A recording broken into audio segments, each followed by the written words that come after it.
এখানে একটা পাত্র নিয়ে নিয়েছি, পাত্রর মধ্যে আমি এখানে 2 চা চামচের মতো কর্নফ্লাওয়ার দিয়েছি।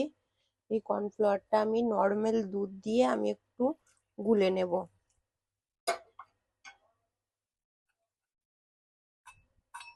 এরকম করে গুলে নেব কর্নফ্লাওয়ারটা,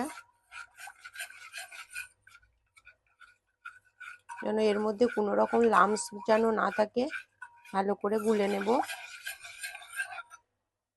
কর্নফ্লাওয়ারে যে দুধটা আমি ভালো করে গুলে নিয়েছি, দুধটার মধ্যে কোনো রকম লাম্পস নেই। এখানে বাকি দুধটাও আমি দিয়ে দেব। এখানে আমি 250 গ্রামের মতো দুধ নিয়েছি। গ্যাস চালু করে দুধটা আমি জাল করতে বসিয়ে দিয়েছি, আর দুধটা ভালো করে নেড়ে নিতে হবে। জাল করার সময় ভালো করে হাতে করে এরকম করে চামচ দিয়ে নাড়তে হবে বারবার, না হলে যে কর্নফ্লাওয়ারটা দেওয়া রয়েছে তার জন্য দুধটা বেশি করে মানে লাম্পস চলে আসবে।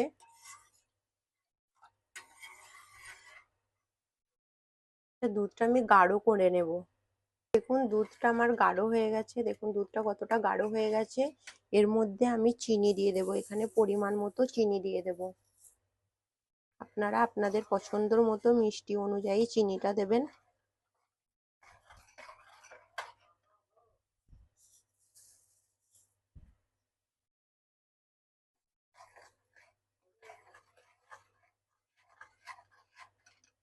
চিনিটা দিয়ে ভালো করে নেড়ে নিতে হবে, যাতে চিনিটা ভালো করে গলে যায়। চিনিটার কোনো রকম দানা যেন না থাকে। আমি ভালো করে নেড়ে নিয়েছি, দেখুন চিনিটার আমার কোনো রকম দানা বোঝা যায়নি। আমি গ্যাসের ফ্লেমটা বন্ধ করে ঠান্ডা করে আমি ফ্রিজে ভরে দেব। এখানে একটা বাউলে আমি হুইপ ক্রিম নিয়ে নিয়েছি, ক্রিমটা আমি হ্যান্ড ব্লেন্ডার দিয়ে ব্লেন্ড করে নেব ভালো করে।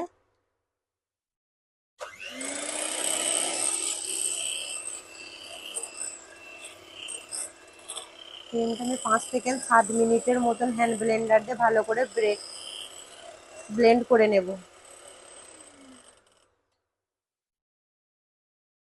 ক্রিমটা আমি হ্যান্ড ব্লেন্ডারে ব্লেন্ড করে নিয়েছি, দেখুন ক্রিমটার মধ্যে কতটা থিকনেস এসেছে। আপনাদেরকে আমি দেখাচ্ছি একটা চামচে করে। এই দেখুন, এই দেখুন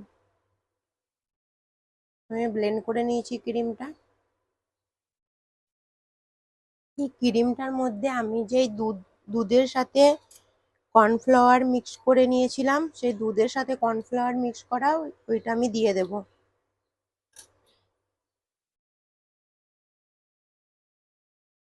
আমি অল্প অল্প করে দেব।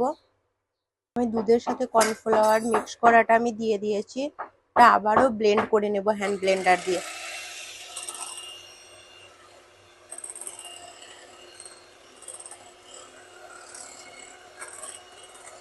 আমি আবারও 5 থেকে 7 মিনিটের মতো ব্লেন্ড করে নেব। এর মধ্যে বাকি দুধটাও দিয়ে দেব।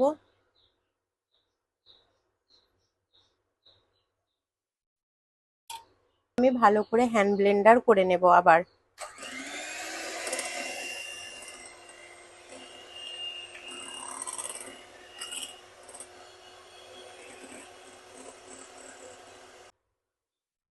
আমার এটা ব্লেন্ডারে ব্লেন্ড করে নিয়েছি, এর মধ্যে দিয়ে দেবো ভ্যানিলা এসেন্স। আমি এখানে 5-6 ফোঁটার মতন ভ্যানিলা এসেন্স দিয়ে দিয়েছি। এটা আমি আর একবার ব্লেন্ড করে নেব 2 মিনিটের মতো।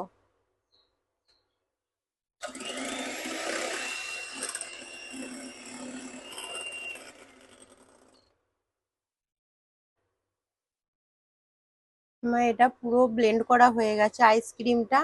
এটা আমি এরকম একটা আইসক্রিমের জার নিয়েছি, এর মধ্যে আমি ভরে নেব। এই দেখুন,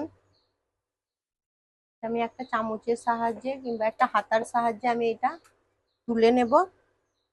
এরকম একটা জারের মধ্যে আমি নিয়ে নেবো। আপনারা আপনাদের পছন্দ মতো ডাব্বা নিয়ে ভরে নিতে পারেন।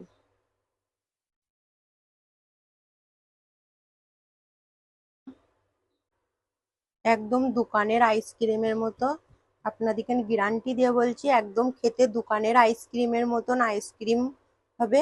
বাচ্চারাও খুব পছন্দ করবে, আর খুবই অল্প জিনিস দিয়ে আইসক্রিমটা আপনারা বাড়িতে বানিয়ে নিতে পারবেন।